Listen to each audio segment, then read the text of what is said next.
Donc, effectivement, je suis conseillère municipale de la ville de Marseille. Il y a plein de choses, et notamment à la question de la place de l'eau dans la ville. Donc, c'était tout indiqué pour moi de venir ici aujourd'hui. Au niveau de la ville de Marseille, on va parler directement solutions. Petit Marseille se construit avec l'eau et on pense tous au canal de Marseille qui a permis l'urbanisation plus forte. Donc on voit un lien très historique et très intrinsèque entre l'eau et la présence de l'homme. Alors on pourra aussi parler de l'eau et la présence de l'homme de manière plus large. Bon. Sur l'état des lieux de la ville de Marseille, on consomme pour la collectivité 3,2 millions de mètres cubes d'eau par an, ce qui est beaucoup, c'est en réduction. On a posé environ 2600 compteurs d'eau pour voir les consommations et on se fixe un plan de sobriété, on s'est imposé ça en réaction évidemment à la crise de sécheresse de l'an dernier, en se disant qu'il faut qu'on puisse être sur une démarche de plus long terme. Puisque bon, on est tous, je pense, concernés par le sujet ici. L'eau, c'est une question très transversale. L'eau, c'est une question de solidarité entre les hommes, entre les activités humaines, entre les hommes et la nature. C'est une solidarité de l'amont vers l'aval, mais ça doit aussi être une solidarité de l'aval vers l'amont. Si on demande à l'amont de faire des économies, il ne faut pas qu'au bout de la chaîne, dépense sans compter. Donc, ce plan de sobriété, on voulait, pour être exemplaire, et montrer qu'il faut prendre ses responsabilités à chaque bout de la chaîne et la collectivité peut en prendre une partie. Pas tout, évidemment, mais on essaye de montrer qu'on peut agir. Donc, on se fixe des objectifs de réduction qui sont plus importants que ce que fixe le président de la République, puisqu'on souhaite avoir des économies d'eau de moins 5% en 2023 et arriver à moins 5% en 2030. Pour ça, qu'est-ce qu'on va faire? Alors, à préciser sur le côté que vous avez là, les grands consommateurs d'eau, ce n'est pas les parcs, c'est les écoles en premier. Les parcs jardins évidemment après et les équipements sportifs en suivant. Donc, il y a des choses qui vont se décliner à différents niveaux. Si on peut avancer. Voilà. Donc, les 5 axes de notre plan sobriété qui avait été validé en conseil municipal en décembre 2022, ils ont trait au plan de modernisation et de rénovation des réseaux d'eau, puisque la ville est propriétaire des réseaux qui vont depuis l'espace public vers ces équipements, parcs et jardins, écoles, etc. On a un plan d'investissement de 3 millions d'euros pour les rénover, parce qu'on s'est aperçu qu'il y avait beaucoup de fuites dans les réseaux de la ville. On a un plan de récupération et de recyclage des eaux. Ça va toucher par exemple les fontaines en montagne. Il y en a une centaine dans la ville de Marseille. Il y en avait un certain nombre qui étaient en eau perdue. Donc l'été dernier, on les a toutes coupées pour économiser l'eau. Et on se fixe pour objectif de les réactiver à partir du moment où on arrive à les passer en circuit fermé, donc en recyclage. On a également en développement des méthodes de plantation nouvelles, de sélection d'espèces qui sont moins consommatrices d'eau et d'arrosage différencié dans les parcs et jardins. Donc on a du goutte à goutte, on a des surveillances, on teste des systèmes de surveillance pour déclencher les arrosages uniquement quand c'est nécessaire, ou bien d'avoir des parcs qui sont en arrosage par submersion pour reproduire le régime méditerranéen, c'est-à-dire qu'on va ouvrir les vannes une fois par mois, par exemple, de manière un peu plus massive, et fermer jusqu'à la fois d'après, et on reproduit le climat méditerranéen normal avec des plantes qui vont pouvoir vivre sur des cycles un peu plus naturels.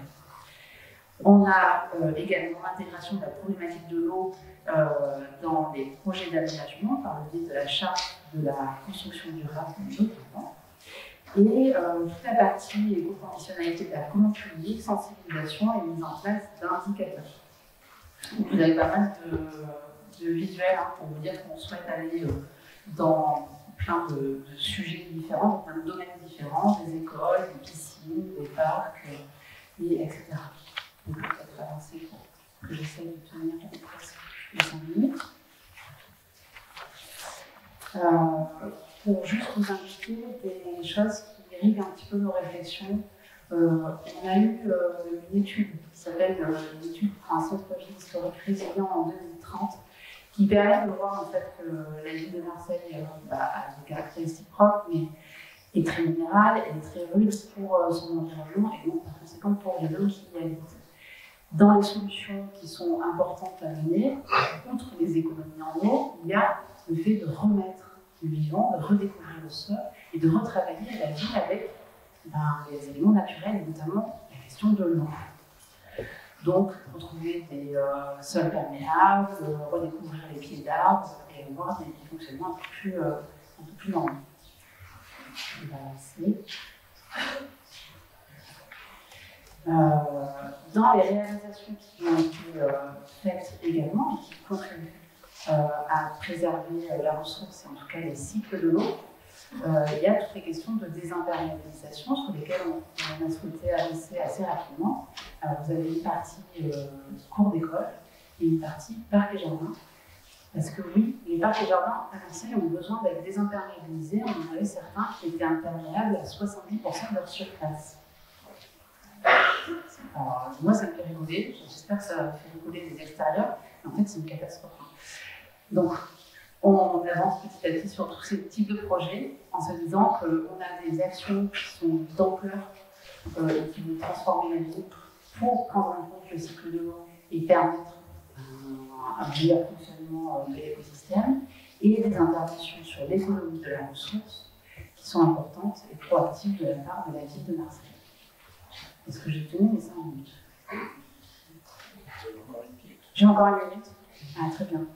Et bien, du coup, je vais me permettre d'élargir un petit peu la question, parce que, en fait, toute la force qu'on va pouvoir mettre dedans et les projets qu'on va pouvoir mener, ils ont certains calendriers, mais on va voir qu'ils vont quand même être assez limités. Enfin, moi, je suis assez humble avec l'action qu'on pourra apporter et les effets que ça va avoir sur le macro.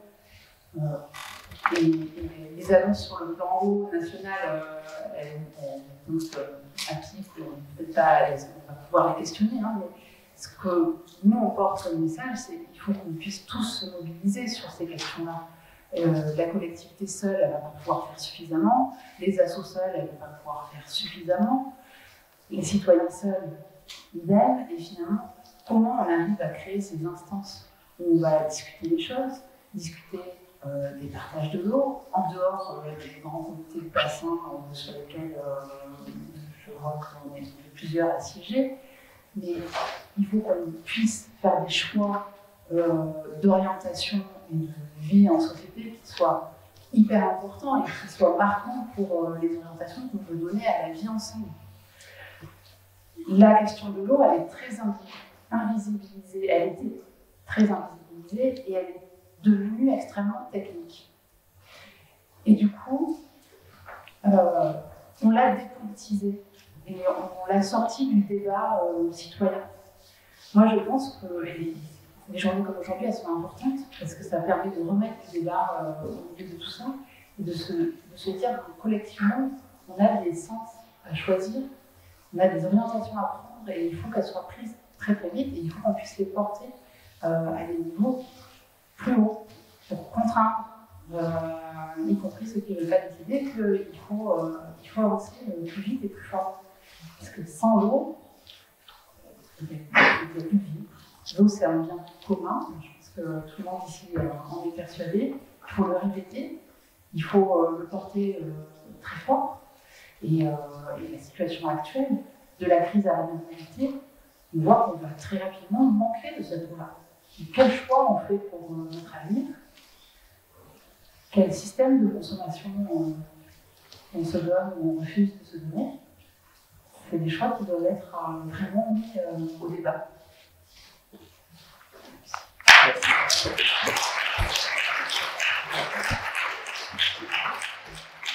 Merci. Donc, on va continuer.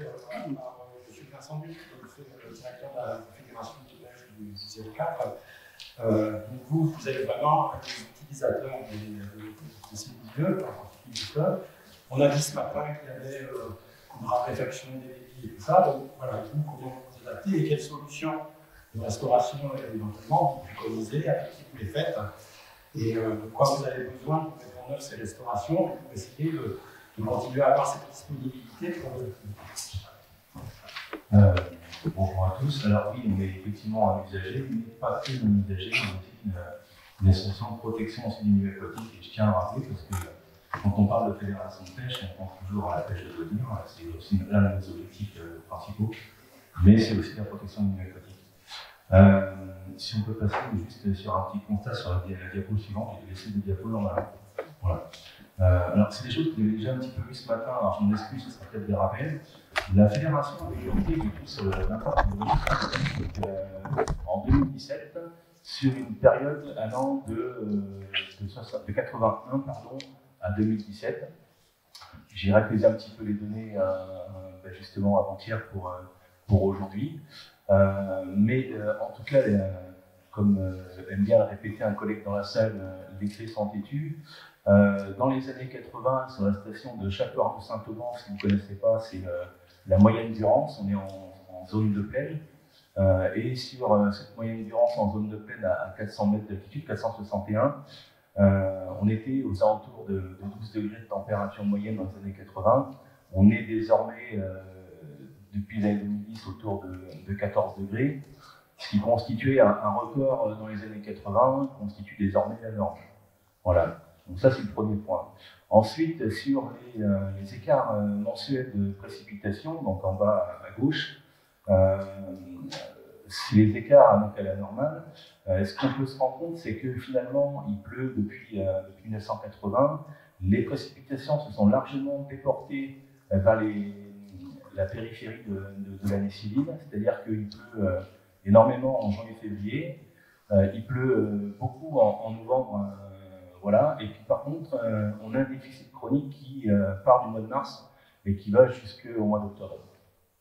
Donc ce qui montre aussi que non seulement les températures augmentent, mais les précipitations, même si elles sont à peu près constantes en zone de plaine sur Château-Arnoux, elles sont réparties de façon assez différente par rapport à il y a 40 ans.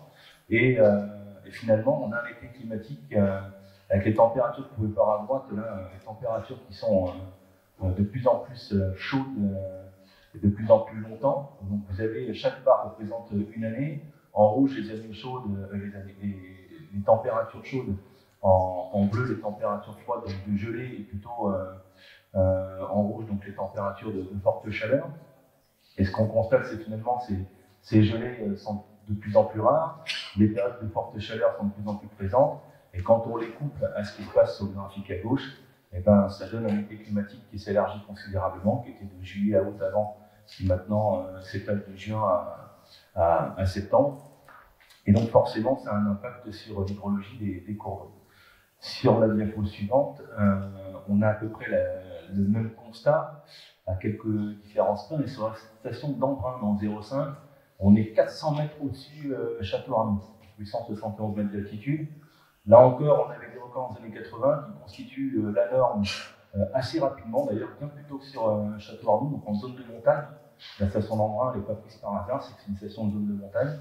Et finalement, ce qui devient la norme à la fin des années 80 jusqu'au début des années 2010, devient même légèrement inférieur à ce qui se passe actuellement, puisque maintenant on a des nouveaux records de température, et on atteint une moyenne sur les 4-5 dernières années qui équivaut aux températures moyennes de Château-Arnoux dans les années 80.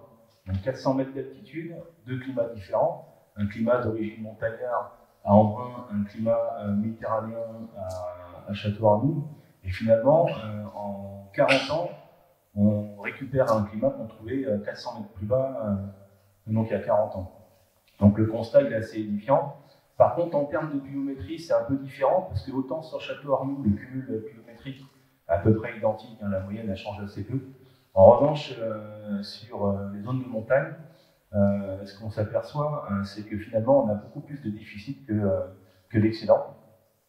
Et là, encore une fois, c'est le mois de novembre qui est légèrement excédentaire, mais par contre, quasiment tout le reste, c'est ou à l'équilibre ou déficitaire. Et puis, on a un peu la même punition en termes de température, puisque finalement, les gelées diminuent et les périodes de forte chaleur, elles augmentent. Bon, rien de bien nouveau par rapport à ce matin.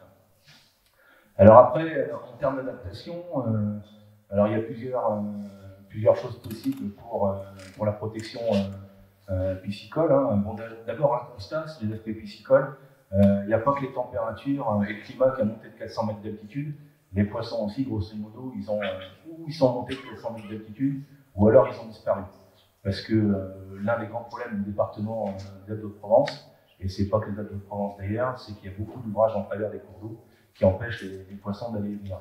Donc du coup, on se retrouve avec ou de la terre piscicole, ou alors des poissons qui remontent en altitude pour pouvoir retrouver de la fraîcheur. En termes d'adaptation, pour ce compartiment biologique, il n'y a pas 36 solutions. C'est d'abord rétablir les continuités amont-aval pour que les poissons puissent aller et venir, pour qu'ils puissent se réfugier sur les zones favorables. La fédération a lancé il y a maintenant un peu plus de 8 ans un plan de restauration des annexes hydrauliques qu'on appelle les anneaux. Les anneaux, on en a parlé ce matin, c'est des petites sources fraîches qui viennent de la nappe d'accompagnement d'un cours d'eau principal, qu'on retrouve beaucoup en zone de piémont. Et ces anneaux sont des zones de refuge pour beaucoup de compartiments biologiques, et y compris le poisson. De manière générale, la restauration des zones humides et le fait qu'on puisse permettre aux nappes phréatiques, aux nappes d'accompagnement et à l'ensemble des 2 minutes. Ok, je vais faire attention. Et finalement, on se retrouve avec des masses d'eau souterraines qui sont en déficit et qui sont là aussi l'un des meilleurs vecteurs de protection du milieu aquatique, puisque plus on aura d'eau dans les masses d'eau souterraines, et plus on aura de restitution en période estivale. On peut constater par exemple qu'en Espagne, on en parlait ce matin, sous le régime de Franco, dans les années 50 a été mis en place un grand plan national de construction de barrages, et l'Espagne est en train de largement revenir dessus, parce que de toute façon, de l'eau, il leur remonte quand même. C'est l'eau qu'ils ont créée, entre guillemets, ils ne l'ont pas créée, mais ils ont permis de la stocker pour conserver, voire augmenter des besoins en eau agricole notamment. Et les besoins ont augmenté, mais la quantité d'eau, elle a diminué, et maintenant, il n'y a plus assez d'eau. Le prélèvement pour les consommations humaines sont finalement plus importantes que ce qu'on est capable de stocker en Espagne. Donc ils reviennent largement dessus, et malheureusement ils en sont à la solution la pire. On en parlait ce matin, c'est les usines de dessalement. Il y en a, je crois, 765 en Espagne. Donc ça commence à faire quand même, surtout pour les impacts environnementaux qui vont avec. Donc après, le meilleur moyen de compenser, c'est la restauration des zones humides, c'est la restauration des annexes hydrauliques. Ça passe aussi par un respect strict de la réglementation, parce que malheureusement, on a des textes de loi qui sont relativement forts et qui paraissent assez ambitieux et assez courageux, mais comme ils ne sont pas respectés ou largement contournés, finalement, quand on est dans une situation où on essaie toujours de louvoyer pour éviter de respecter cette réglementation, on arrive à des situations estivales qui sont assez critiques. Et cette année, l'an dernier, seront malheureusement des années a priori records en la matière, où dans les comités de gestion collégiale de l'eau qui gèrent la sécheresse dans les départements, on est dès le mois de mars en situation extrêmement critique. Bon, voilà. Donc ces respects de débit, de recharge de nappes et de restauration, c'est ce qui est mieux à faire. En termes de politique, il y a une politique à la fois globale, à l'échelle des bassins versants, des grands bassins versants, des agences de l'eau. Il y avait Joël Arnaud qui en parlait ce matin. Il y a une politique ambitieuse qui s'appelle le SDAGE. Se pose encore la question de l'opposabilité ou la compatibilité en termes réglementaires. On nous dit que c'est opposable aux décisions administratives. Ce que je regrette, c'est que dans les faits, on est souvent sur la compatibilité qui est beaucoup moins puissante. Donc dans les tribunaux, ça marche beaucoup moins bien, et finalement, ce SDAGE, il est toujours un petit peu... c'est un super document qui a besoin d'être appliqué à la lettre. Et là aussi, on essaie toujours un petit peu de louvoyer.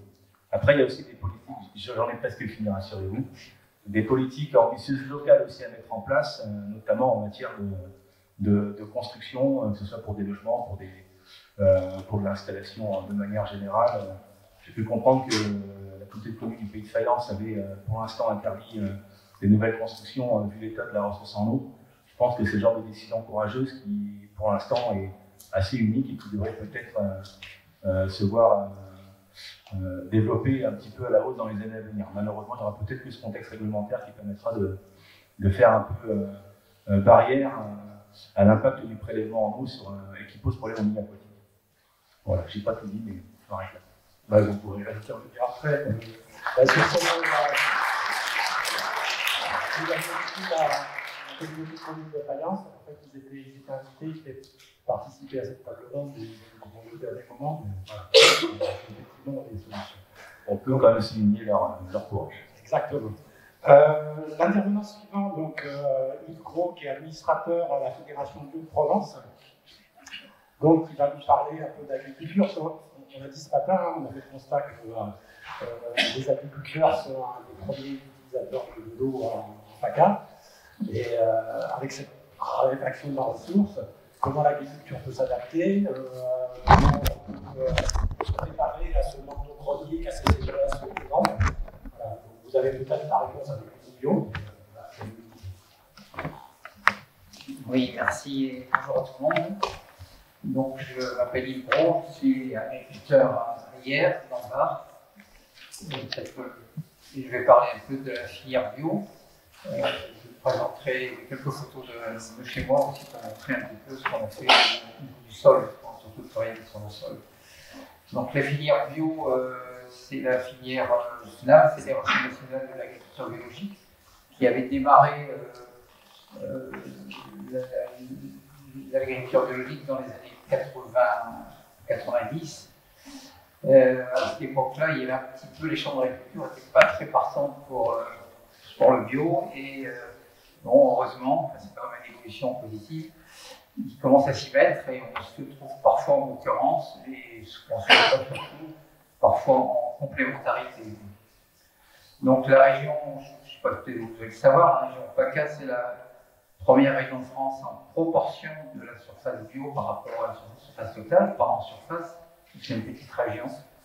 Donc on est à 32% de surface agricole en bio. Et ça a évolué, ça a longtemps été en tête, hein, et on a dépassé les 30% en 2021, et on a encore tous les résultats 22. Donc actuellement, il y a une certaine un relâchement. Après le Covid, dans le Covid, les gens se sont mis à chercher un peu des produits locaux. On a parlé de souveraineté alimentaire, on n'en parlait pas. Et puis là, il y a un certain repli, situation morose qui est due à beaucoup de phénomènes mondiaux, la guerre, et puis le pouvoir d'achat. Il y a pourtant certains produits bio qui sont moins chers que les produits conventionnels. Donc c'est l'option, c'est de faire de la communication. Alors, dans le cahier des charges d'agriculture biologique, il est stipulé que, comme en fertilisation, on ne met que de fertilisation organique, pas chimique. Et c'est quand même un point très positif pour la résilience des sols, parce que les sols où il y a beaucoup de matière organique, il y a un complexe qu'on appelle argilo-humique qui capte plus facilement l'eau et qui la restitue aussi plus doucement. Et on s'aperçoit que, surtout dans le sud, les sols sont très pauvres en matière organique. Et donc la l'agriculture biologique, c'est obligatoire. Donc au niveau énergétique aussi, c'est important parce que le niveau de l'azote qui est utilisé en matière conventionnelle sous forme chimique est soluble, consomme énormément d'énergie pour capter l'azote de l'air. Et c'était utilisé avec du gaz qui venait de Russie et des pays de l'Est, donc ça leur coûte extrêmement cher. Et en agriculture biologique, on fait aussi plus de rotation, c'est-à-dire on évite les monocultures, et en apportant notamment des légumineuses qui captent l'azote de l'air, qui est actuellement, je pense que ça va durer encore longtemps, c'est une réserve inépuisable. Et donc c'est plus simple d'enrichir le sol en azote grâce aux légumineuses, qui ont des nodules qui captent justement cet azote, que de rajouter des engrais chimiques solubles qui fragilisent les plantes.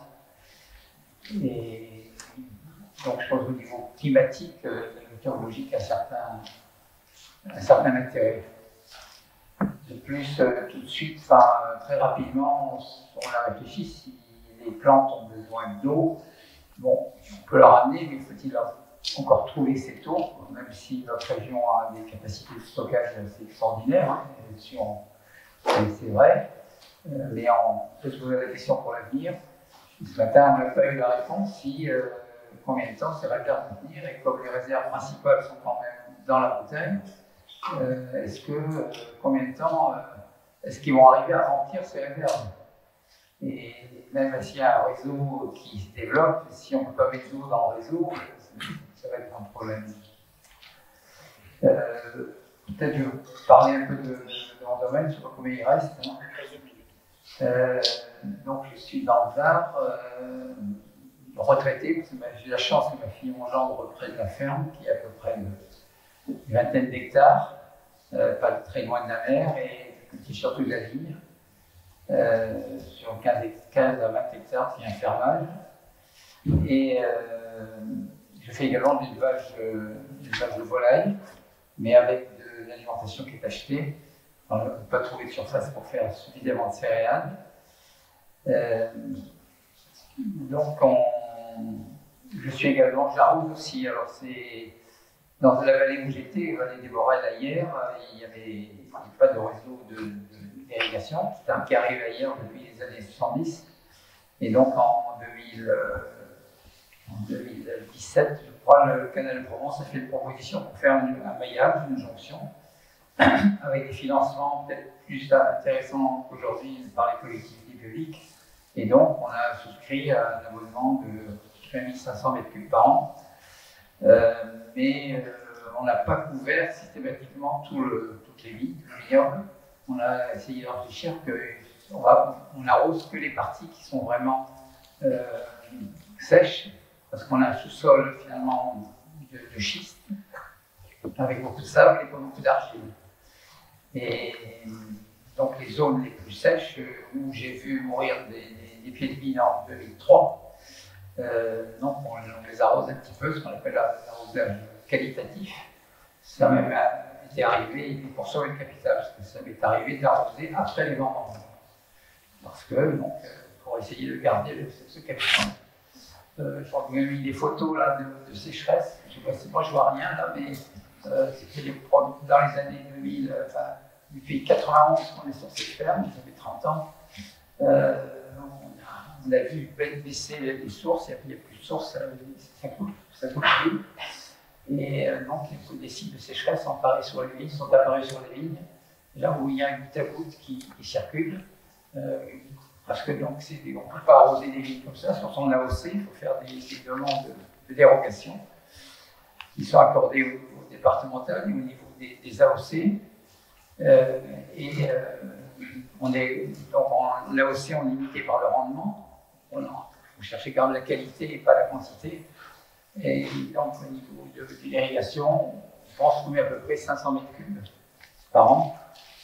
À titre de comparaison, le maïs, c'est 5000 m3 par an. Donc c'est pas extrêmement important, mais on peut se poser la question s'il faut continuer à arroser les vignes quand même. Il y a quand même des évolutions. On cherchait est-ce qu'on peut mettre d'autres plantes, donc des grenadiers par exemple, des pistachiers, ça commence à agir. J'ai même vu des plantations des figues de Barbarie.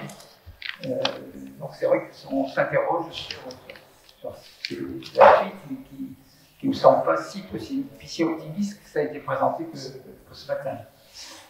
Pour dire aussi que donc on a, alors ça c'est le climat qu'on a autour de chez nous, on a les incendies et les inondations.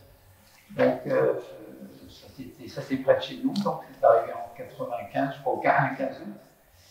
Et puis par contre il y a également des inondations, et il faut montrer que le climat méditerranéen est quand même très dur, même proche de la mer, alors que c'est quelques kilomètres plus loin, c'est encore plus sec et plus chaud. On a eu en 2014, donc, le chemin a été ravagé, et on a eu des inondations qui ont apporté, notamment dans les vignes, tous les détritus, surtout quand il y a des piquets et des fils de fer, c'est extrêmement difficile à récupérer. Il n'y avait plus 600 mm dans la journée dans la nuit. C'était hier et la Londe qui étaient touchées. Il y a eu d'ailleurs une personne décédée, un peu par imprénom, parce qu'elle venait chercher sa fille à l'école. Donc c'était pour montrer la difficulté. En agriculture, on est en agriculture biodynamique, c'est-à-dire qu'on a une partie animale, donc c'était les volailles, mais qui servent finalement à assurer la fertilisation du sol, des vignes. Et on fait du compost avec tous les effluents, on appelle le fumier de volaille, auquel on met de la paille, et on composte depuis donc 30 ans, par exemple 4 tonnes d'hectares, c'est à peu près 60 tonnes de compost par an, qui a besoin d'eau. On a également un passage comme on sème aussi de l'engrais vert dans les vignes, avant de travailler le sol. On diminue le travail sur le sol, on fait un rang sur 2, on fait passer les boutons, ça permet aussi d'enlever la matière verte et de facilement la labourer. Donc ça c'est pour montrer les engrais verts qui sont un rang sur 2. On met justement de la févrole pour capter l'azote, aussi de la moutarde pour faire des pivots pour bien structurer le sol.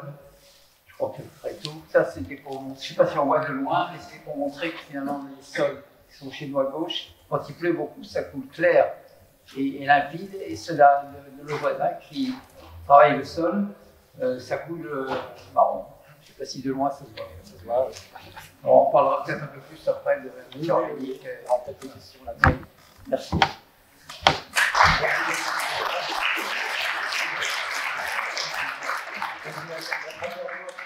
Donc Simon Ricard, qui est chef du projet dans le bureau des Permalab. Et donc, peut-être qu'il peut apporter des solutions. Alors, la solution, le psychologue nous a parlé d'hydrologie régénérative, je crois que c'est le sujet.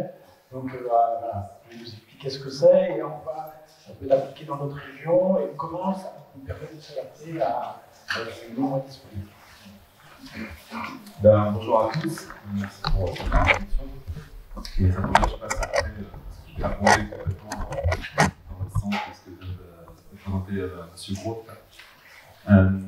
Donc, oui, je suis Simon Ricard, je suis membre d'un petit bureau d'études qui est basé dans la Drôme.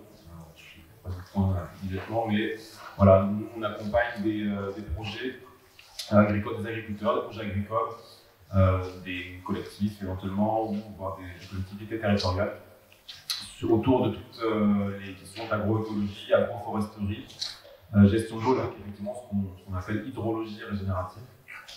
On nomme comme ça, je vais en parler un petit peu après.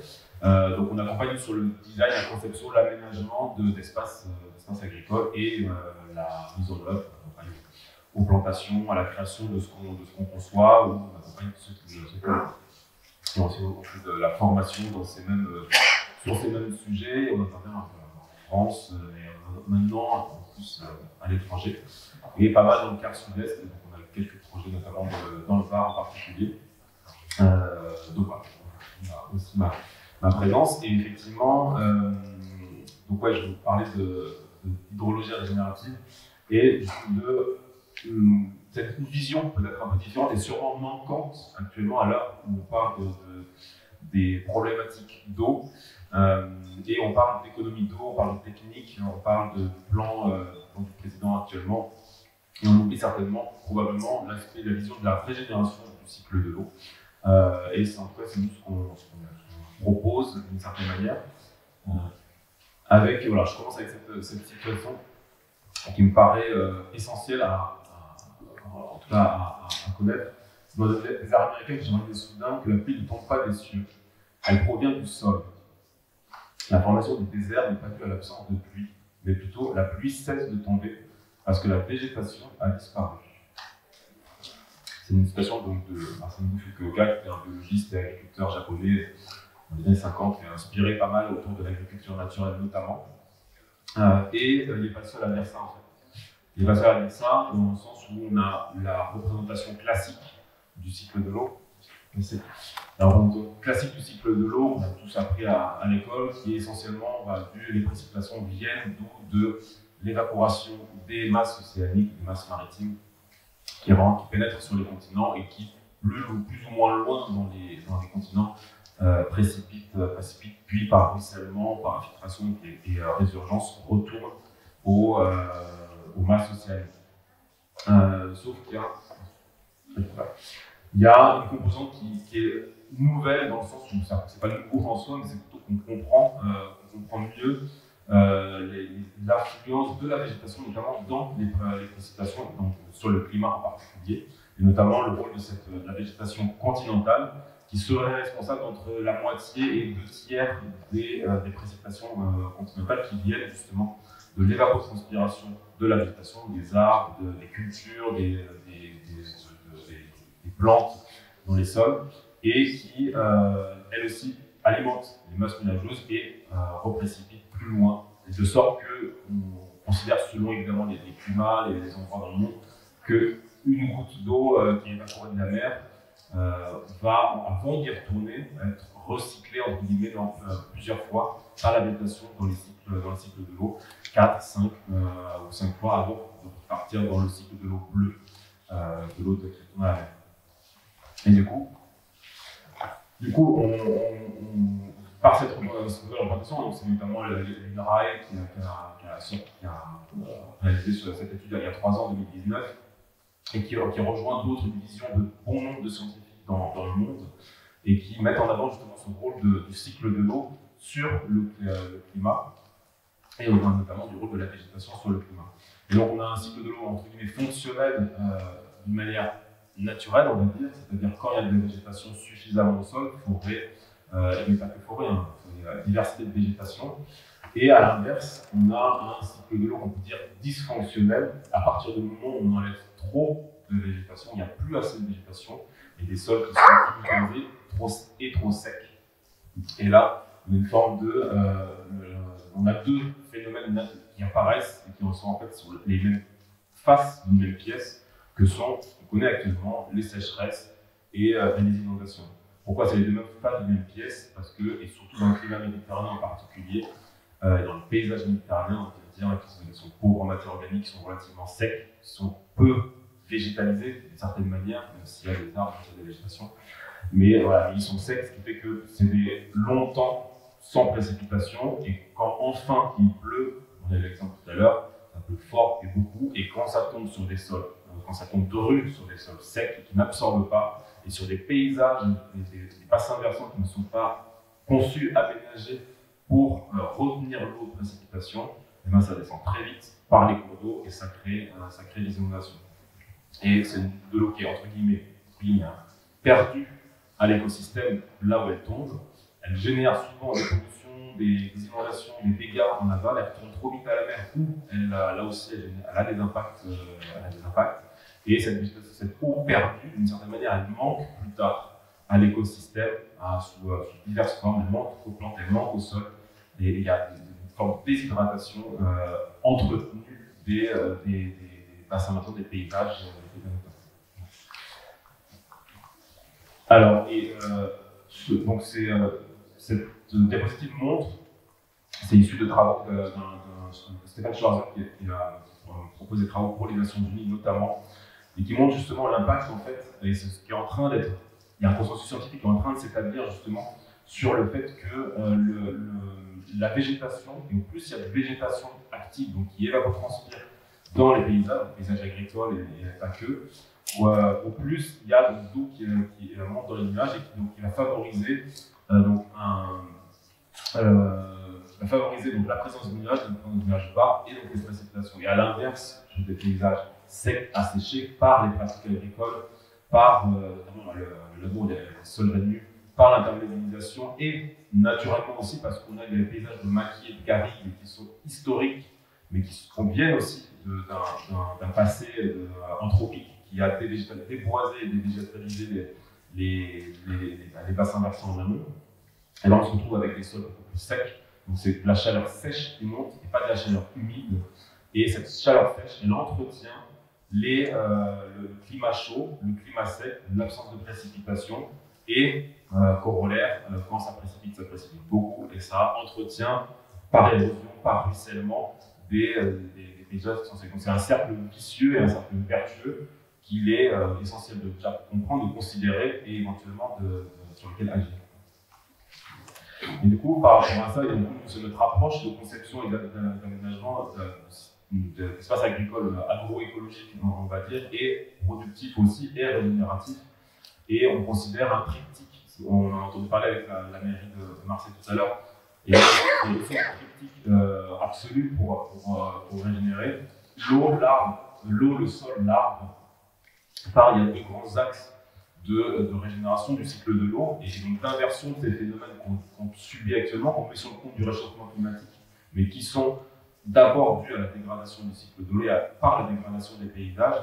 Il y a deux grands axes de régénération qui sont donc faire en sorte que l'aspect eau bleue, gestion horizontale, faire en sorte que quand la pluie tombe sur un paysage, elle reste dans le paysage, elle s'infiltre dans les sols. Elle reste, plutôt que de s'écouler de près de l'érosion, comme vous voyez, de ruissellement de fondation, elle s'infiltre dans un ensemble de micro-ouvrages, marques temporaires et tout ça, on parlait de zone tout à l'heure, un ensemble de micro-aménagements qui vont retenir cette eau, infiltrer cette eau, bénéficier à l'écosystème, bénéficier à la végétation et recharger l'énergie de nappe. Donc ça, c'est déjà aménagé pour que là où l'eau tombe, elle reste. Et l'autre axe, c'est évidemment la gestion verticale, l'eau verte, qu'on appelle l'eau verte, l'eau par la végétation et par les sols. C'est-à-dire, il va falloir, ça va être essentiel, crucial même, de faire en sorte qu'on ait des sols vivants, des sols couverts, un sol vivant et couvert en permanence, riche en matière organique. Et la clé pour une gestion de l'eau à court terme, en réduisant drastiquement tous les phénomènes de ruissellement, stockant l'eau dans tous les éléments biologiques, favorisant l'infiltration et la résilience hydrique pour toute végétation cultivée ou non. Et pendant ça, on aura beau couvrir les sols, faire de la couverture végétale, tout ça, en agriculture ou dans d'autres paysages, ça ne suffira pas. L'arbre et les cultures pérennes en particulier, les arbres sont la clé pour la gestion de l'eau sur le long terme, en favorisant la transpiration, condensation et petits cycles de l'eau, en créant des microclimats frais et humides, en infiltrant l'eau en profondeur et ou en la remontant en surface, et en développant le réseau mycorhizien et la vie biologique du sol. Autrement dit, il faut absolument jouer sur ces trois axes, et nous c'est ce qu'on fait quand on design le ménage des fermes, des espaces agricoles.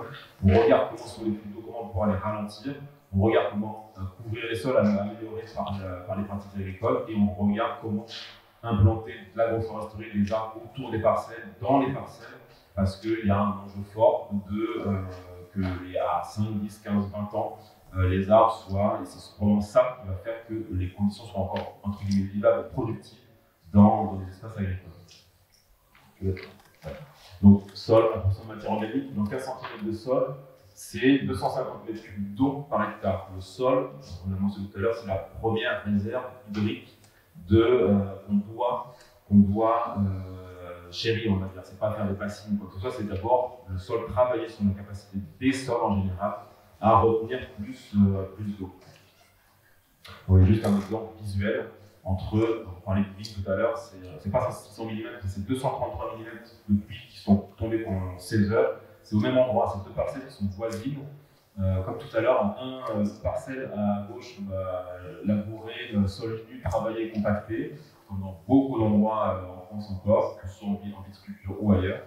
Et à gauche, le voisin qui a par des pratiques de sol couvert, non travaillé, préalablement décompacté, un enherbement, une couverture végétale totale.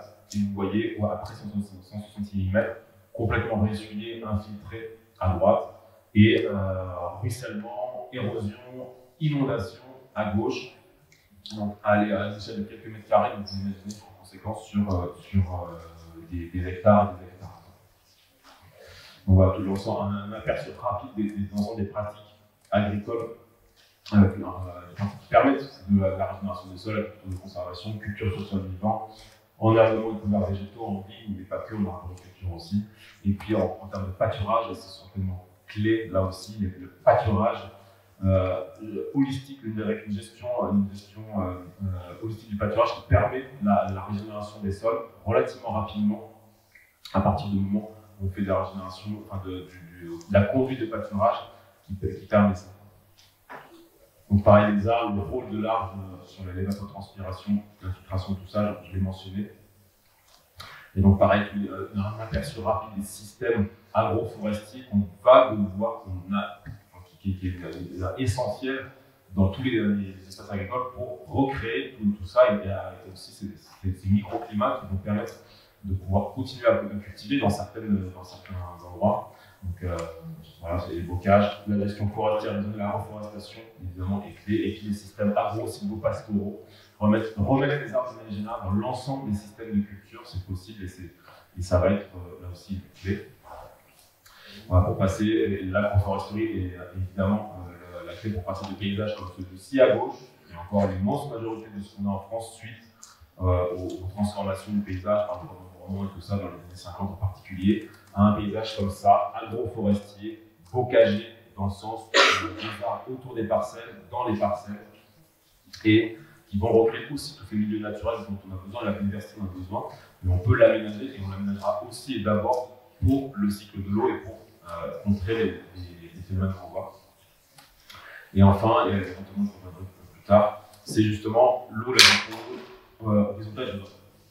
Je vais terminer sur cette image avec notre optique, d'aménagement qui devrait d'une certaine manière diriger les politiques d'aménagement du territoire et à grande échelle, ralentir, répartir, infiltrer et stocker toute l'eau de précipitation à l'échelle de la parcelle du bassin versant, non pas pour retenir l'eau parce qu'elle n'est plus en aval, évidemment, on parle bien de l'eau qui tombe, et c'est pas faire des barrages sur des cours d'eau, c'est faire assurer plein de micro-ouvrages qui vont favoriser la rétention et l'infiltration d'eau, donc de la recharge des nappes en amont, pour aussi jouer sur la réservation des problématiques hydriques, hydrologiques dans les cours d'eau en aval.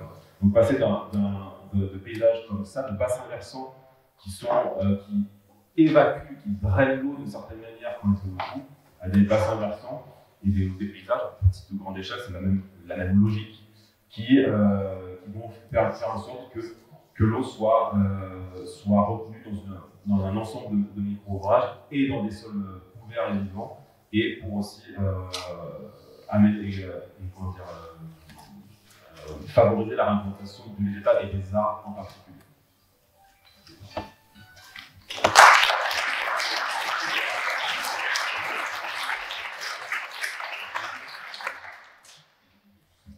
Merci beaucoup. Ça a excédé un petit peu les 5 minutes. Mais bon, il y a eu des questions ce matin sur ce sujet-là. Donc, notre intervenant suivant, le monde économique, donc André Burbeck, qui est président de la Fédération de groupement de micro-entreprises, qui fédère un certain nombre d'entreprises. Donc, ce matin, on a vu le secteur industriel consomme pas beaucoup d'eau, par contre, peut-être que les entreprises ont un rôle à jouer dans les solutions apportées. Donc voilà, c'est tout. Merci Yves, merci beaucoup de l'organisation de cette journée qui vous invité EA. Nous sommes un cluster qui fédère 200 PME de la région, pour un certain mesure. Toutes ces entreprises proposent des solutions dans des éco-activités. Un gros tiers concerne l'eau, notre tiers est dans cette famille avec la taille des tiers, notre tiers l'énergie et les énergies renouvelables, et le dernier tiers les déchets solides, la valorisation des déchets. Et a 3 missions, en tout cas se donne 3 missions. La première, c'est d'inciter les PME adhérentes à innover et à oser innover. La deuxième, c'est que cette innovation se fasse autant que possible d'une manière collaborative. Et la troisième, c'est d'apporter, lorsque ces entreprises nous demandent, des terrains d'expérimentation en croisant les sensibilités publiques, donc la commande publique, on l'a évoqué tout à l'heure avec notre région, en croisant le savoir-faire de nos entreprises et en croisant aussi le milieu académique. Donc on fonctionne un peu comme un pôle de compétitivité. C'est d'actualité, puisque l'État a publié hier la liste des 55 pôles de compétitivité labellisés en France. Donc on n'est pas plus de compétitivité, mais on est d'interface entre plusieurs pôles. Au-delà de ces 3 missions statutaires, ce que fait EA Entreprise au quotidien, c'est de décloisonner. Et pour le décloisonnement, je vais prendre quelques exemples. Le premier qui me permet de revenir sur la table ronde de la matinée, c'était tout à fait intéressant. On nous a présenté une magnifique infrastructure. On a parlé strictement de sécheresse. C'était l'objet de la rencontre, hein, c'est pas un reproche, c'est juste une remarque.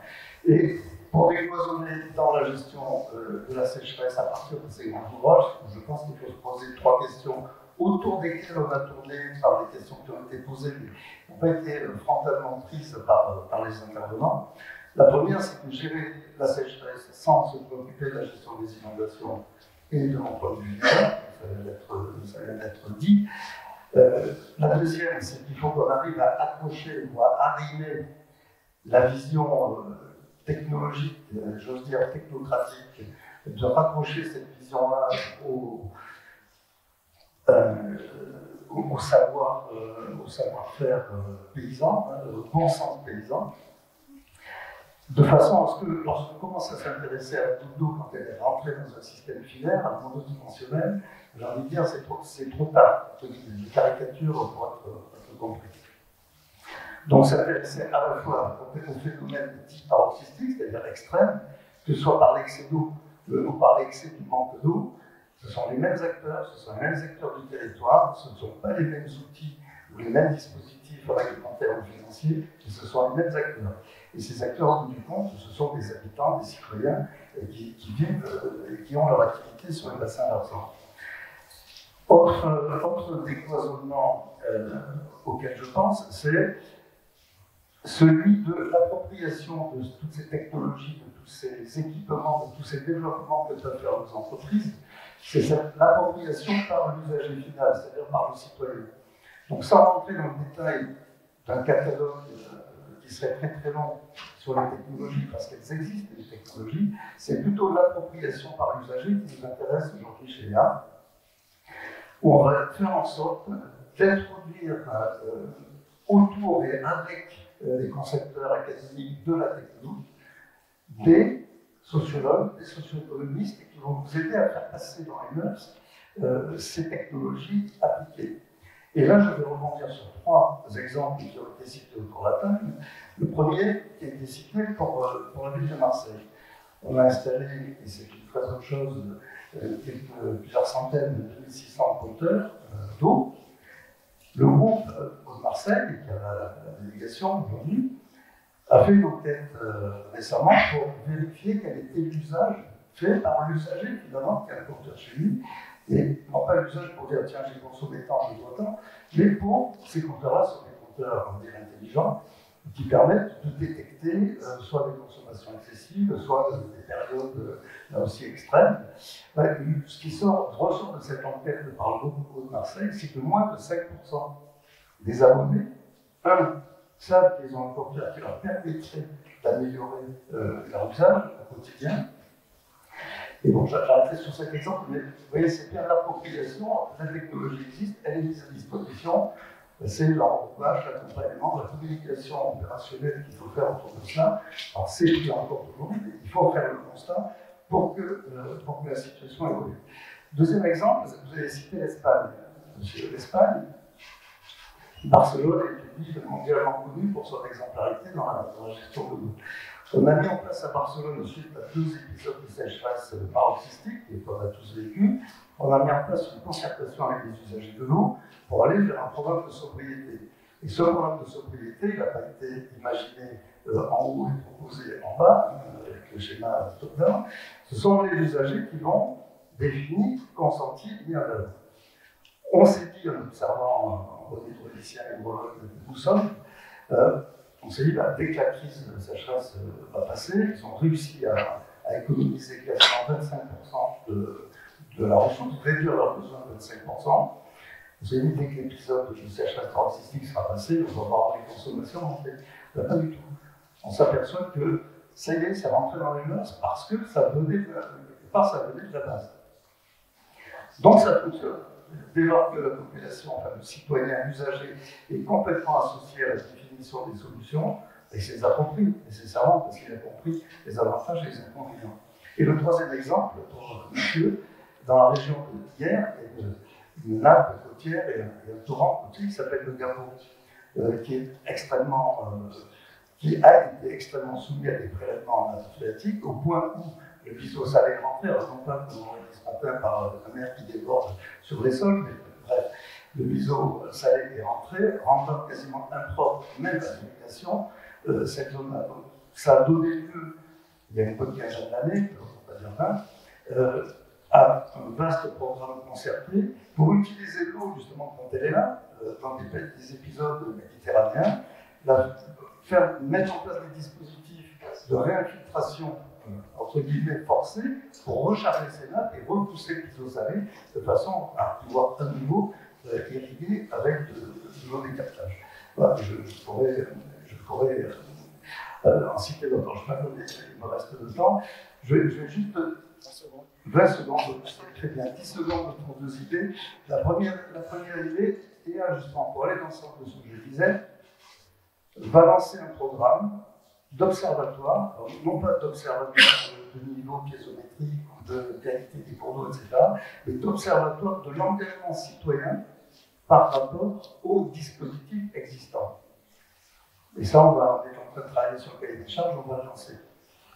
Le second, on a chez EA un point de contact national pour les programmes européens, et on est en train actuellement de coordonner un programme européen sur les échanges de bonnes pratiques et qui vise à faire voyager des décideurs politiques, aménageurs, pour leur montrer des bonnes pratiques en Espagne, en Italie, en Croatie, etc. Voilà, je termine là, c'est la fin de 10 secondes. Merci beaucoup.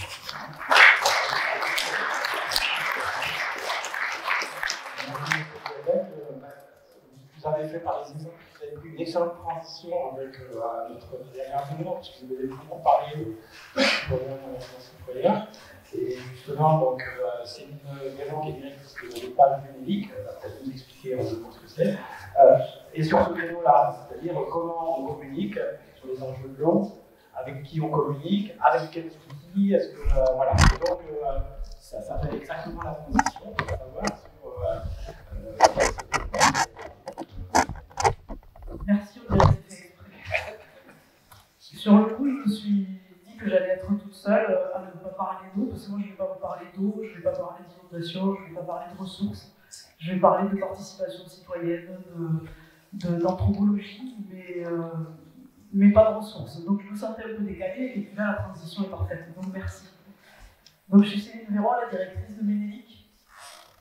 Ménélique, je vous mets au défi de savoir ce que ça veut dire. Si vous me trouvez la signification de l'acronyme, je prends de la science.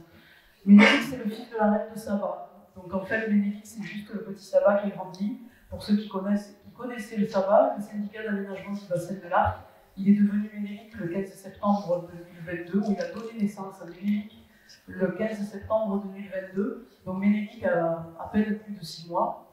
Et au départ de Saba gérait le bassin de l'Arc. Aujourd'hui, Ménélique gère tous les cours d'eau qui se jettent dans les temps de Berre et du Golou.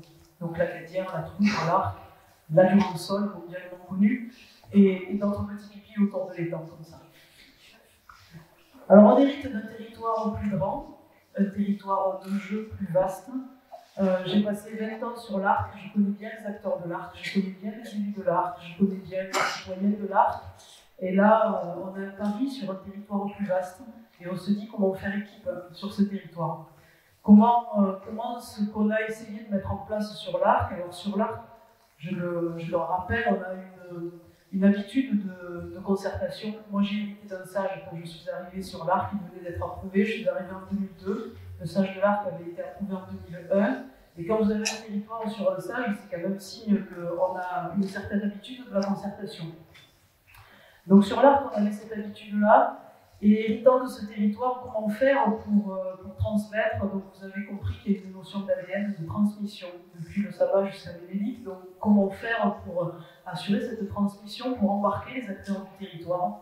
Comment faire équipe, comment 1 plus 1 plus 1 égale pas 3 à la fin, mais un territoire cohérent qui réfléchit un peu avec un même axe, mais qui sait s'adapter aussi aux spécificités du territoire. Et il y a cette nécessité de concerter qui est toujours au fond de moi. On a bâti une équipe. On a bâti une équipe basée sur un trinôme qui m'aide tous les jours sur ce travail-là. On a une chargée de mission sur l'éducation à l'environnement, ça c'est relativement classique. On a un chargé de communication, vous verrez que ça sert pour ce qu'on vient de faire, qui est encore en cours. Et puis la spécificité de Ménélique, c'est qu'on a recruté une anthropologue pour travailler avec nous sur ces sujets-là. Donc ça donne un peu le ton. Et je suis intimement convaincue que la chose n'est pas descendante, qu'on ne peut pas décréter des choses. Il faut arriver à embarquer le territoire avec soi sur tous les projets qu'on mène. Et embarquer le territoire avec soi, c'est accepter de faire de la participation citoyenne, mais c'est pas accepter, c'est la mettre en œuvre, jouer avec et jouer les règles de la participation citoyenne et travailler ses projets dans ce sens-là. Actuellement, on a le SAGE, le SAGE de l'Arc, qui est en cours de révision, c'est sa deuxième révision, donc ce sera la troisième version du SAGE qu'on travaille. Et on a décidé, donc aujourd'hui dans les procédures de SAGE, on fait appel au public à un moment, il n'y a pas juste une enquête publique à la fin, il y a une concertation du public qui est prévue. Et on a voulu s'amuser, on a voulu tenter des choses avec cette concertation du public, faire quelque chose d'un peu différent. On s'est dit que faire jouer le public, peut-être pour les sensibiliser aux enjeux de l'eau, ce serait une bonne idée. Animer des réunions publiques avec un jeu, ce serait une bonne idée. Et ce jeu, on a même fait des ateliers participatifs pour le fabriquer. Il y en a dans la salle qui étaient présents lors des ateliers participatifs pour fabriquer le jeu. Donc on peut mettre la diapo, mon unique diapo.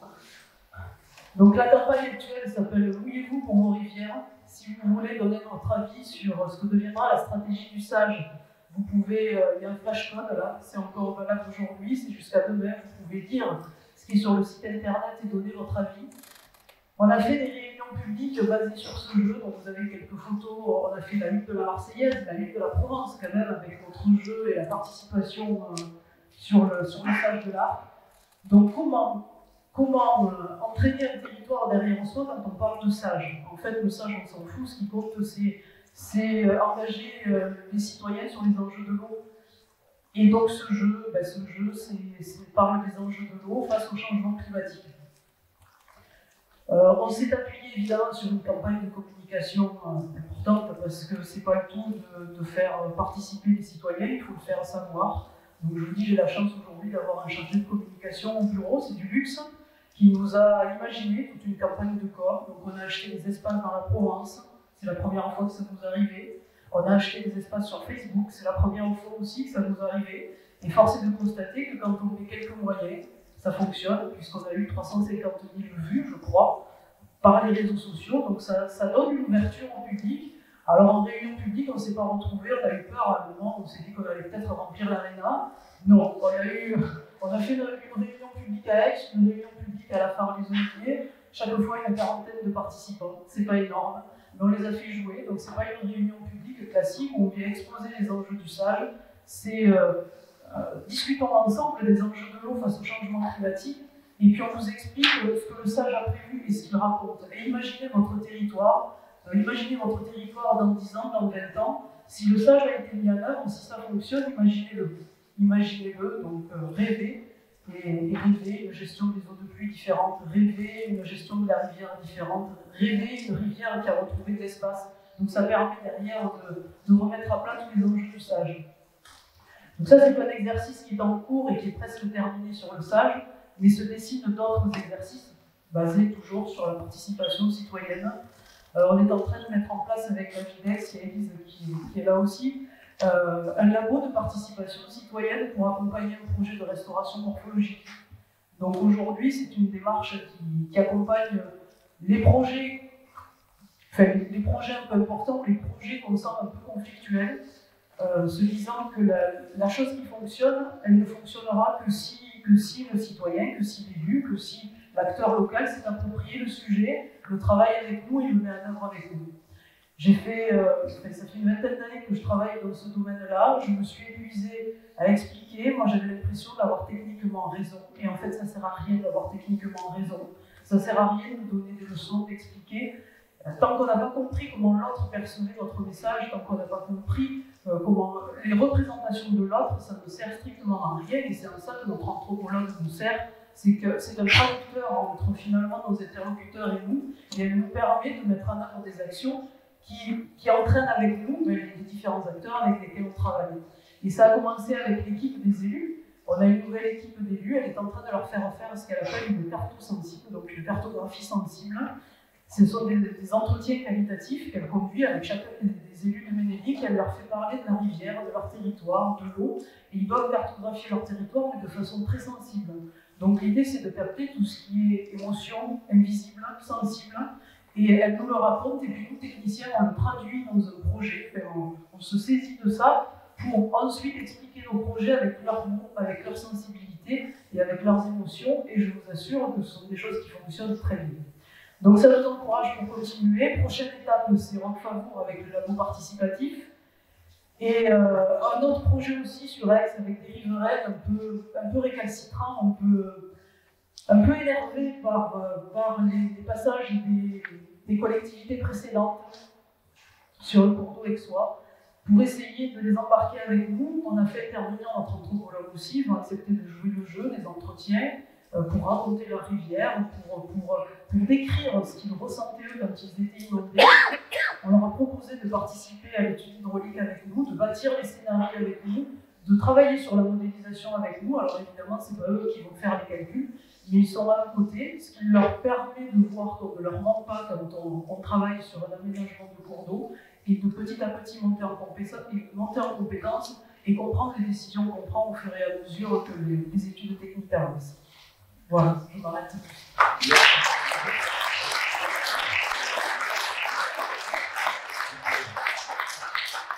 On voit que chacun est pas seulement usager consommateur de l'eau, mais ça fait partie aussi du paysage, de l'imaginaire. Bon, presque poétique. Donc avant de passer la parole à la salle, est-ce que l'un d'entre vous, alors je vais mettre un micro à droite et à gauche là, et je vais vous le passer si vous voulez rebondir sur ce qu'a dit quelqu'un d'autre, si vous avez oublié quelque chose d'important dans les 5 minutes que vous avez consacrées, donc voilà, vous avez la parole. Merci. Je crois que tout le monde connaît ici la fresque du climat. J'ai dû la pratiquer, voire la dispenser, bon sens du terme. Il existe, vous savez peut-être, une fresque de l'eau. Elle est expérimentale, mais c'est extrêmement intéressant. Il existe en fait, j'ai découvert ça il n'y a pas très longtemps, une quarantaine de fresques particulières. C'est vraiment très instructif. Donc je reviens au sujet. La fresque de l'eau, je pense que ça peut être un complémentaire de votre approche ludique autour des sujets. Et j'aurai l'occasion la semaine prochaine de la faire tester à quelques élus de Nice et Côte d'Azur, pas très loin. Voilà. Donc je le signale parce qu'elle est infiniment moins connue, la fresque du climat, elle est normalisée, entre guillemets, commercialisée largement avec plus de. Je vais dire une bêtise si j'ai bien un chiffre, mais je crois plus de 30 000 fresqueurs capables de porter la bonne parole. Donc sur la fresque de l'eau, on peut pas à 150, donc c'est le tout début.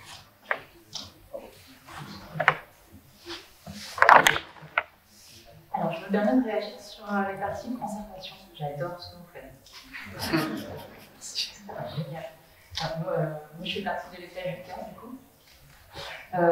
Et alors, dans mon intervention, j'ai ciblé sur le plan sobriété de la ville de Marseille. Évidemment, dans la méthodologie qu'on souhaite appliquer, dans les projets qu'on va porter pour les habitants, la question de la conservation, elle est assez cruciale.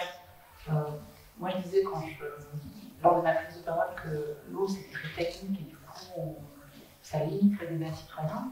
Et le remettre en question et le remettre à plat pour tout le monde, c'est aussi un moyen de bien faire prendre conscience de tous les enjeux et de toute la capacité qu'on peut collectivement apporter à cette question de l'eau. Dans les projets qui nous tiennent à cœur, dont je ne vous ai pas parlé, il y a une participation à un appel à projet. On a été lauréat d'un appel à projet de l'Agence de l'eau sur les questions de la trame turquoise. Et donc la participation citoyenne dans tout ça, par le biais des sciences participatives, c'est un truc assez intéressant. Donc, au niveau du Jarret, c'est un affluent de jaune, un jaune fleuve fluoré. Le Jarret encore moins, le caniveau.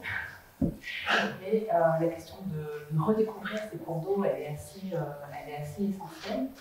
Et on est en prise, je trouve, moi, au niveau de la ville de Marseille, avec la question de l'invisibilisation de l'eau, qui passe par du tuyau, dont on oublie beaucoup la présence.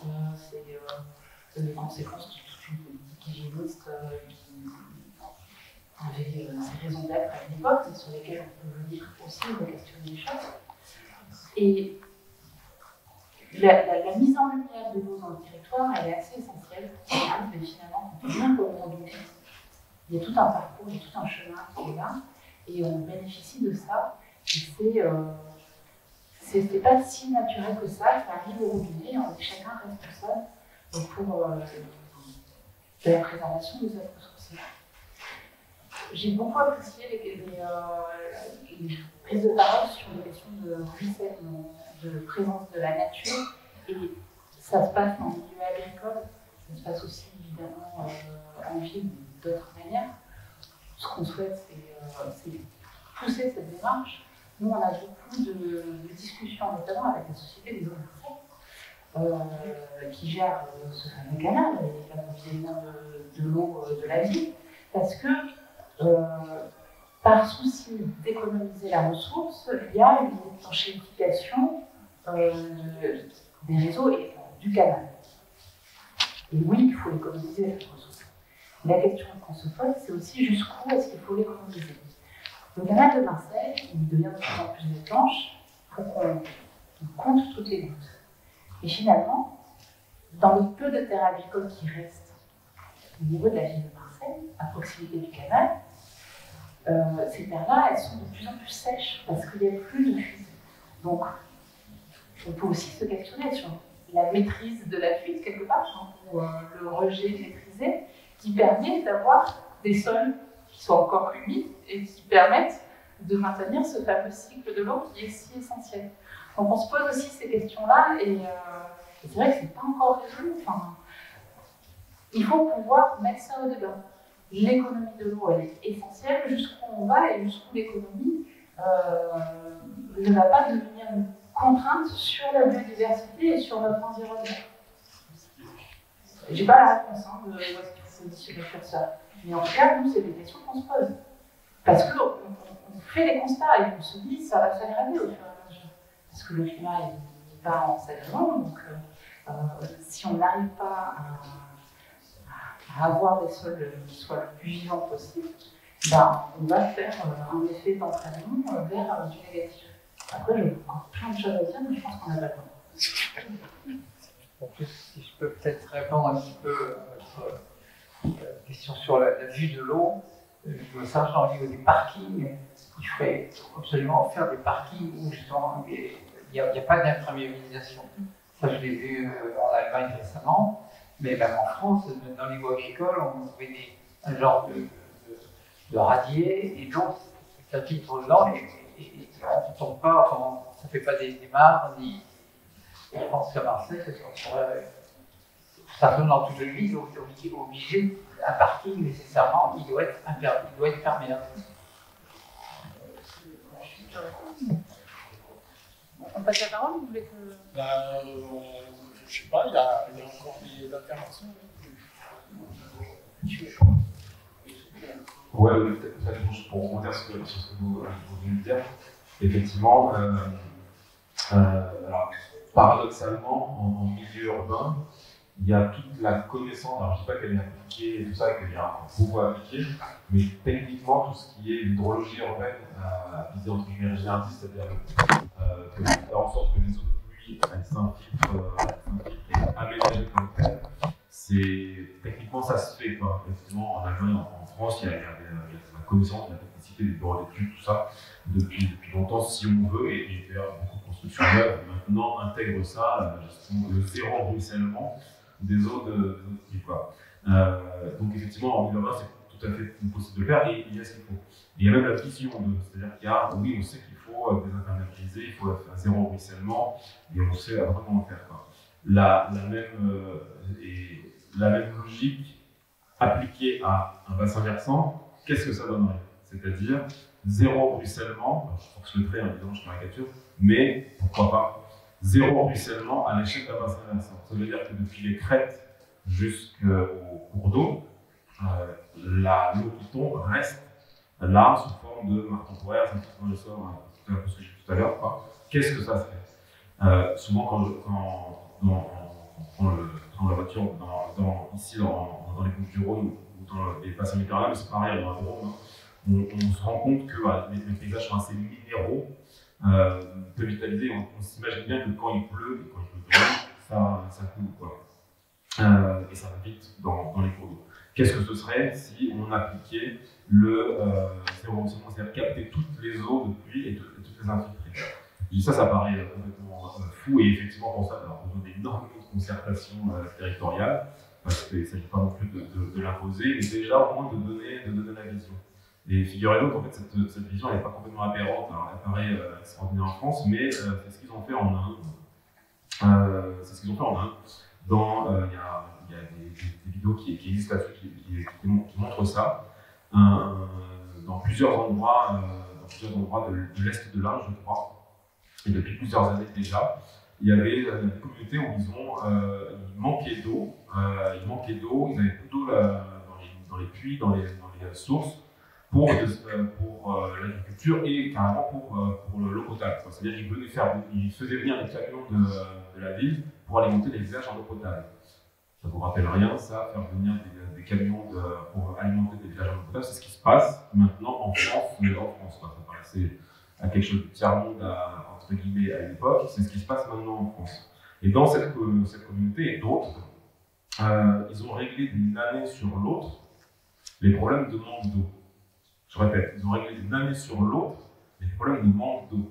Qu'est-ce qu'ils ont fait? Pourtant, c'est un climat sec, presque semi-désertique, avec un régime de mousson, c'est-à-dire de la pluie très intense pendant quelques semaines, quelques mois, et après du sec pendant toute l'année, qui ressemble d'ailleurs de plus en plus à notre climat.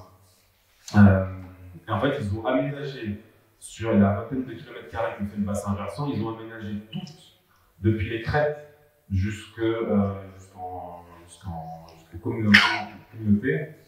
Au village, ils ont créé des tranchées, un ensemble d'ouvrages, plein de tranchées, ce qu'on appelle des baissières, des fossés sur courbe de niveau, successifs, de manière, sur l'ensemble du territoire, plus un ensemble de bassins d'infiltration, plus des ouvrages de ralentissement dynamique, des gabions, ce genre de choses dans les calvaires. Et ça en partant littéralement le bassin versant avec ce genre d'ouvrage. Résultat, les quantités d'eau qui tombent pendant la mousson, qui ont été en bonne partie ruisselées et évacuées, se retrouvent toutes bloquées, stockées. Ça remplit l'ensemble de toutes ces tranchées, de tous ces bassins. Ça s'infiltre progressivement. Et à partir du moment où ils ont mis ça en place, ils sont allés franco sur les neuves, l'année suivante, ça a rechargé les nappes, les sources ont recoulé, les puits ont remonté, et ils avaient à nouveau de l'eau pour la boisson, mais aussi pour l'irrigation et pour faire des cultures, pour pouvoir cultiver le plus encore toute l'année grâce à cette eau. Alors, ça paraît extraordinaire, mais pourtant c'est le cas. Et par contre, la condition, ça a été de faire un travail d'ampleur très collectif. Évidemment, c'est un autre contexte socio-économique que chez nous, mais par contre, la logique est la même à considérer, c'est-à-dire de faire en sorte que quand l'eau tombe, elle reste, elle s'infiltre et elle recharge facilement les nappes, et ce, à grande échelle. C'est ce qui se fait en milieu urbain, c'est ce qu'on cherche à faire, c'est quelle serait la question, comment on pourrait faire ça à grande échelle, parce que c'est probablement une clé. Au-delà d'économiser l'eau, qu'est-ce qu'on fait si on économise l'eau dans un désert? On ne va pas aller bien loin, on économisera déjà un manque d'eau. S'il n'y a pas une forme drastique quelque part de comment recharger l'eau avec l'eau qui tombe, les nappes avec l'eau qui tombe, on sera probablement limité.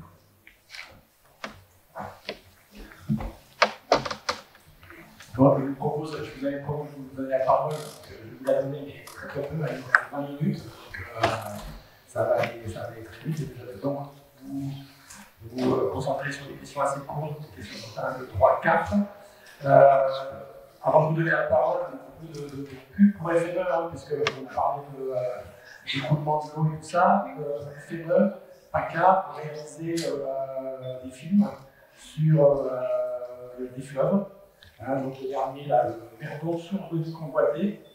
Donc voilà, vous pouvez vous brancher sur le site de FMPACA et aller voir ces. Alors, j'avais une question.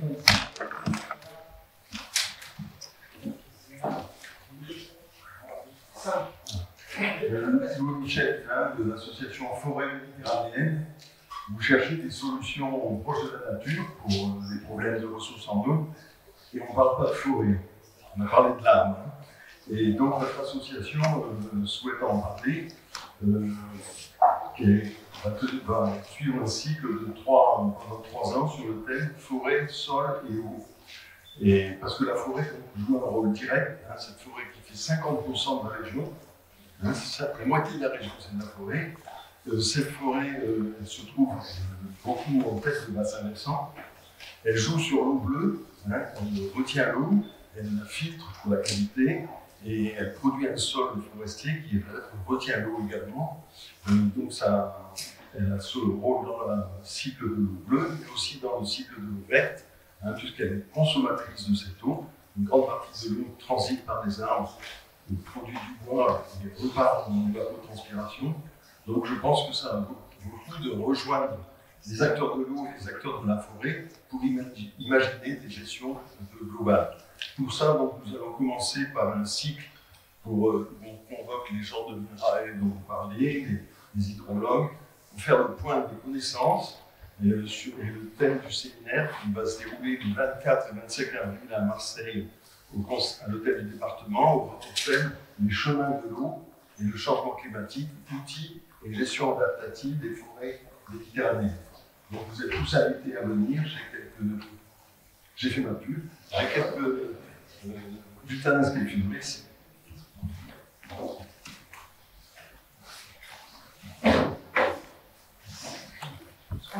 Bonjour, merci pour ces interventions intéressantes. Donc moi je suis je suis animatrice et formatrice de la Coste de l'eau justement, dont vous avez parlé. Et c'est vrai qu'il y a un enjeu très important sur la sensibilisation des citoyens de manière générale et de leur implication sur ces projets-là, qui sont un sujet comme qui touche tout le monde directement et qui est très complexe. Et en fait, on commence à avoir un petit groupe d'animateurs à Marseille et à Aix-en-Provence. On est en train de travailler aussi sur l'adaptation de cette fresque aux enjeux locaux et notamment sur le système Durand-Clermont. C'est pour ça qu'on est là aujourd'hui. En fait, je n'avais pas vraiment de questions à vous poser, mais c'est juste voilà, pour nous parler de ces projets-là. Merci beaucoup. Il y a un intervenant ici, un et un là-bas. Ce qui est passé. Merci. Je suis de Marseille, pour le PACA. Ce que je voudrais, c'est rebondir un petit peu sur ce que j'ai entendu ce matin et puis le formuler peut-être en question. C'est ce qui est saisi autour, par exemple, des protections des terres agricoles, sous-entendu les entrepôts, enfin un certain nombre de choses. Et la question, c'est est-ce que dans le fonctionnement économique d'aujourd'hui, ce dont on parle, est-ce que ça peut effectivement fonctionner ou est-ce qu'il faut quand même peut-être intégrer dans nos esprits la nécessité d'avoir une autre orientation, d'autres objectifs collectifs, si on veut vraiment parvenir à ces évolutions. Et donc, il y a un document de France Nature Environnement qui a été fait l'an dernier à l'occasion des élections présidentielles, qui s'appelle 20 propositions pour 2022 et au-delà. Et je vous invite à lire parce que je pense que si on continue dans une mécanique où l'objectif c'est de créer de la richesse à partir de mécaniques productivistes, il nous semble, nous en tout cas, que ce sera très difficile à aboutir à des résultats probants, une réorientation globale du système dans lequel on se trouve. Et donc voilà, moi je peux poser sous forme de questions, mais en même temps un petit peu comme affirmation, en ajoutant qu'au niveau de France Nature Environnement, je reviens un petit peu sur ce qui a été dit ce matin, nous on veut un État fort, c'est-à-dire qu'il nous semble que tout ce qui est autour d'un système qui de plus en plus met les gens en concurrence, on a entendu la personne d'EDF qui s'est posé la question qu'est-ce qui va se passer si le système global comment dire, ventilé, quoi, mais dans différentes entreprises. Nous, il nous semble quand même qu'il y a à réfléchir là-dessus, et sans entrer dans un débat politique, de se donner quelque chose de commun pour que, effectivement, tout ce qu'on se raconte ensemble, qui est très partagé, ça puisse devenir une réalité.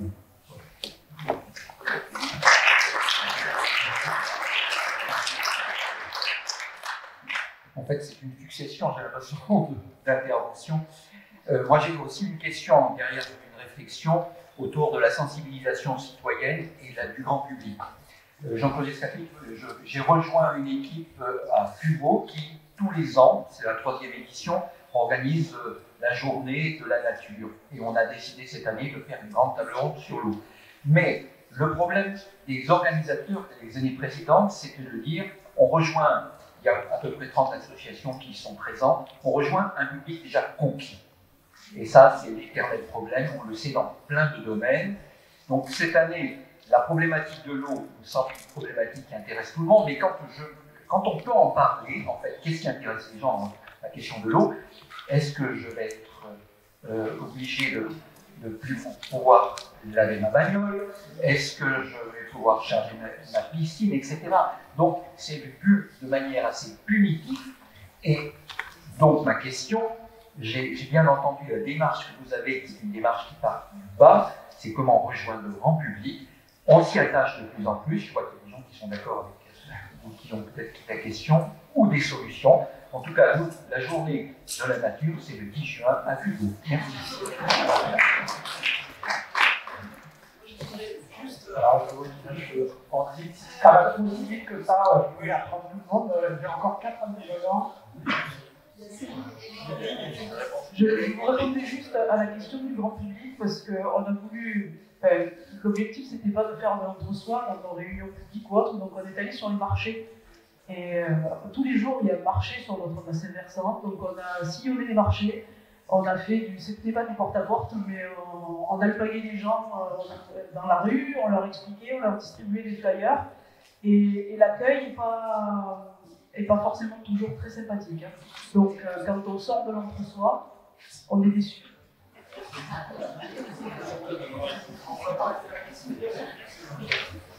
Je prolonge ce que dit Gilles, c'est que c'est vrai que je pense que j'allais dire qu'on n'a pas encore parlé du système économique dans lequel on est, c'est quand même assez responsable de la situation. Et voilà, peut-être est-ce qu'il faut continuer la croissance dans laquelle on est ou voilà, envisager autre chose, sachant que n'importe quel PIU de n'importe quelle commune du PLUI, ben, il voit toujours une augmentation de la population. Bon, peut-être qu'il faut peut-être aller vers une moins de population, moins de croissance économique. C'est peut-être ça. Ensuite, on va parler du cycle de l'eau, ben, du début à la fin. Madame Herbault de l'Agence de l'eau a commencé par nous parler du cycle de l'eau. Ça a continué toute la journée. C'est super. Et donc, le bassin du vers l'eau, ben, c'est le contraire du cycle de l'eau. Hein. C'est toute une eau canalisée. Donc, il y a peut-être une question à se poser sur la restauration de la Durance et de ses affluents et de la sortir un peu de ces canaux et de faire plein d'endroits pour capter l'eau, comme dit monsieur. Voilà. Et justement, il y a le Sage Durance qui commence. Alors, vous avez parlé de beaucoup de concertation et j'en suis bien content.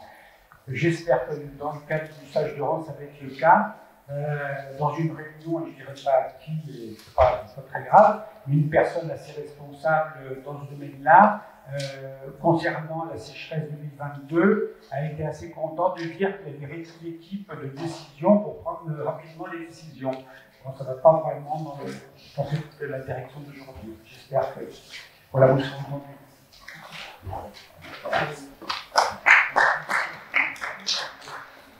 Bonjour, je m'appelle Florence Bonnet, je suis chercheuse au CNRS, psychologie cognitive, et voilà, je suis activée aussi, voilà, on a un grand intérêt pour la régénération des sols et le maintien de l'eau dans les sols, et je travaille sur le mimétisme, donc les processus psychologiques à la base du mimétisme qui sont ni plus ni moins que les processus psychologiques qui sont mis en œuvre, c'est une démonstration que derrière on fait pareil de suite ou plus tard. Et donc j'ai proposé ce projet de développement durable à certaines universités. J'ai rencontré un professeur qui travaille maintenant en désintermédiarisation sur le campus d'ANU, avec Olivier également. question donc, de culture de l'eau et des végétaux. Je reviens en fait sur votre intervention et la madame. Mise en œuvre en fait des citoyens. Donc il y a plein de projets en ville, sur la mairie avec 300 milliards qui vont arriver. Alors ce pas les personnels techniques qui vont les planter. Donc l'idée ce serait en fait, je suis en charge d'un projet où on va essayer on est en train de monter 2 grosses thèses, une avec l'agence de l'eau qui devrait se monter en quelques semaines, et une autre avec l'ADEME, pour avoir 2 thèses, pour au moins avoir, ça va dire 3 personnels à plein temps, pour commencer à mobiliser le citoyen aux portes, à ses portes, pour cultiver finalement l'eau, donc du design de terrain concernant l'eau et les plantes. Voilà, l'idée c'est donc de développer en fait la mise en mouvement finalement du citoyen en ville. Et je crois qu'il y a vraiment beaucoup de montée en puissance vers ça. Donc, je crois qu'il faudrait peut-être juste qu'on se mette maintenant autour d'une table, essayer de plus coordonner tout ça, parce que c'est présent et je crois que maintenant il faut faire un petit peu plus coordonner. Voilà, vous m'avez compris.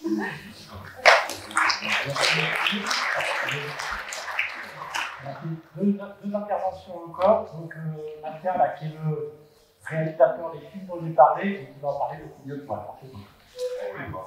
Simplement pour vous dire voilà, que Saint-Étienne a un projet qui s'appelle Coexistence, en fait. Coexistence.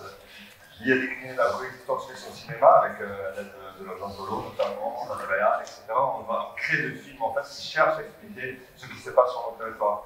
Parfois, c'est très compliqué. Donc, on cherche de démêler toutes ces complexités pour faire comprendre en fait, les enjeux, ce qui est passé, ce qui était passé, ce qui était fait, ce qui sera les défis du futur. Donc voilà, je vous invite à vous rendre sur la page coexistence.fnepaca.fr. En tapant simplement coexistence, vous allez trouver les films. Ils sont aussi accessibles, pas tous, mais sur YouTube aussi, sur notre chaîne YouTube. Et on est disponible aussi à les amener dans des journées, comme par exemple ce week-end, on est à la Fête de la Terre à Cotignac. On aura 3 projections de débat avec 2 films, une sur le verre d'eau, une sur la Durance, qui s'appelle Durance 360. Voilà, donc on est à disposition, on est là pour la mairie de Marseille, même qui fait de la concertation, a besoin de peut-être faire passer des messages, voilà, d'aider les personnes à comprendre la complexité. Donc nos films sont là pour vous aider à vos démarches citoyennes. Et voilà, donc il ne reste que nous contacter, voilà, on est à disposition. Et c'est pas que l'eau derrière, mais aussi le parti littoral. C'est vraiment un global. Donc, il y a un nouveau film sur la forêt. Donc voilà, on est là pour vous, servez-vous. Voilà.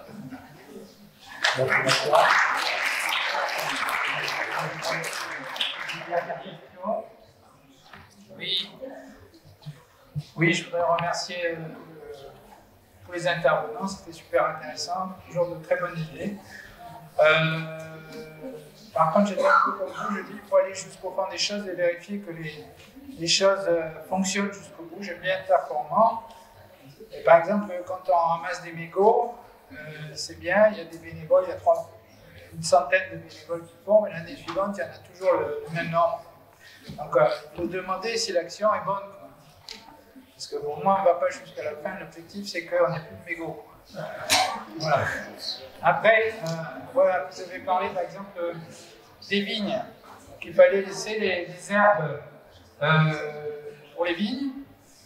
Et donc, tous les agriculteurs de ma région débroussaillent face aux motoculteurs. Pourquoi ils le font? Parce qu'ils se disent, si on ne fait pas ça, les gouteurs qu'on a mis sous la vigne ne vont pas avoir le.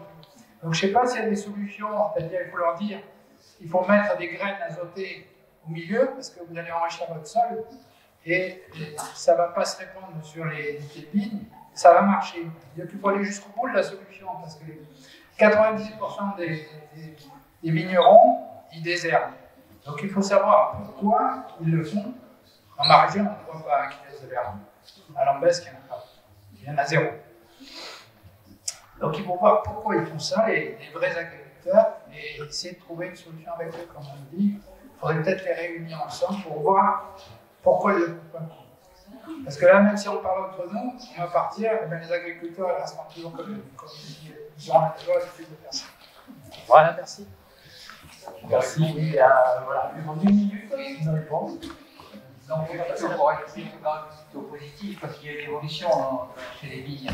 Il y a de plus en plus de vignes enherbées. Bon, il y en a plus dans le nord du pays, en Alsace.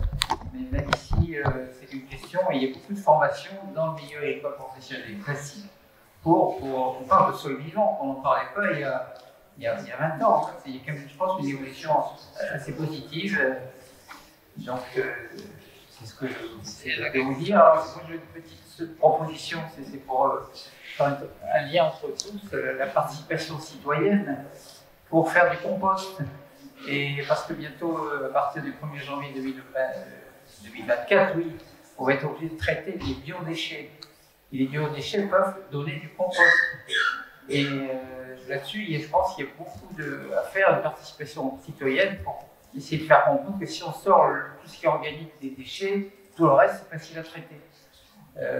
Voilà, donc on pourrait avoir du compost pour végétaliser, plus en ville aussi, et également dans les campagnes, il y a également des composteurs collectifs qui fonctionnent, qui permettent d'avoir du compost sur place, pas la peine de transporter par des camions. Ouais, il y a quand même le compost, ça fermente, ça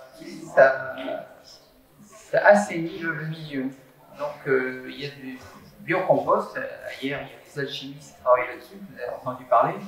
C'est une association ou une entreprise qui traite des déchets, surtout des restaurants. C'est difficile de collecter des biodéchets et qui arrive à sortir un compost agréé en bio, en condition qu'il est chauffé suffisamment et laissé fermenter.